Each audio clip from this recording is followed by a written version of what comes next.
Alright, let's go through the part F. So we are asked to prove the cotangent square x minus cotangent square y equal to the right hand side.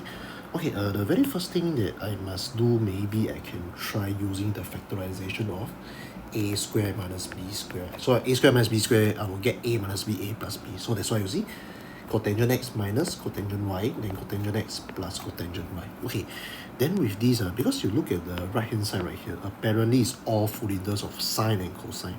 So maybe I can make cotangent to be cosine over sine, because cotangent itself, right, we know is equal to cos over sine. Okay, then I just transform. So it's like that, like this, and like this. Okay, so with these, I can do the so-called rainbow expansion. So for example, so the first rainbow, so I just do this one, right? So it's equal to cosine square x over sine square x. Okay, then for the second rainbow, I do this.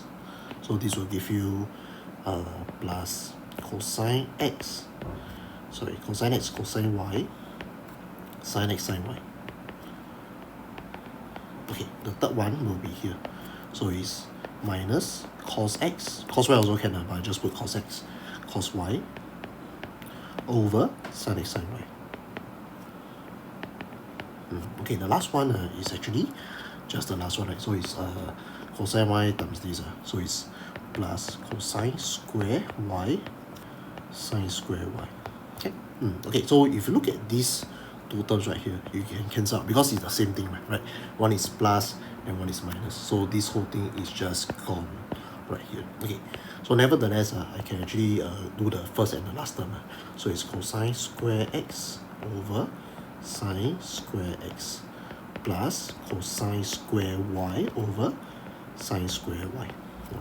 Okay, so if you see, normally when you see the fraction, two fraction, try to make into the same denominator. So you just do this for the first term right here, you just cosine square x times sine square y. So you must do it for the bottom as well, right? Sine square x sine square y. So you can see that the original form is here. Then I just multiply by sine square y sine square y. I'm just like multiplying by 1 like that. Okay, the second term, so same thing, cosine square y, so you multiply by, because you want to make the same denominator, so you multiply by sine square x over sine square y sine square x. So of course this is the new thing that I add or multiply. Okay, then nevertheless, I actually form like a so-called the same denominator, right? So I just put them together. So I just put cosine square x sine square y plus cosine square y sine square. So I think I did a mistake. So here is minus. Yeah, because it's minus here and here is plus. So I just need to change these to minus. So this minus as well. So this minus. Okay, so same thing, just continue on. So this will be minus sine square x. Then the whole thing, right, is sine square x sine square y. Okay, so with this, I can, because I actually get the denominator already, right? Just that the numerator, I didn't really get the form. Okay, but never mind.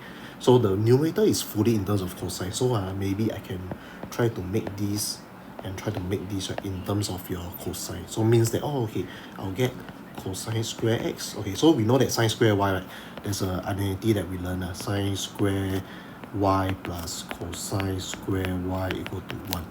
Then I simply just make sine square y equal to 1 minus cosine square y. So this whole thing that you will see right here, right, just put inside here.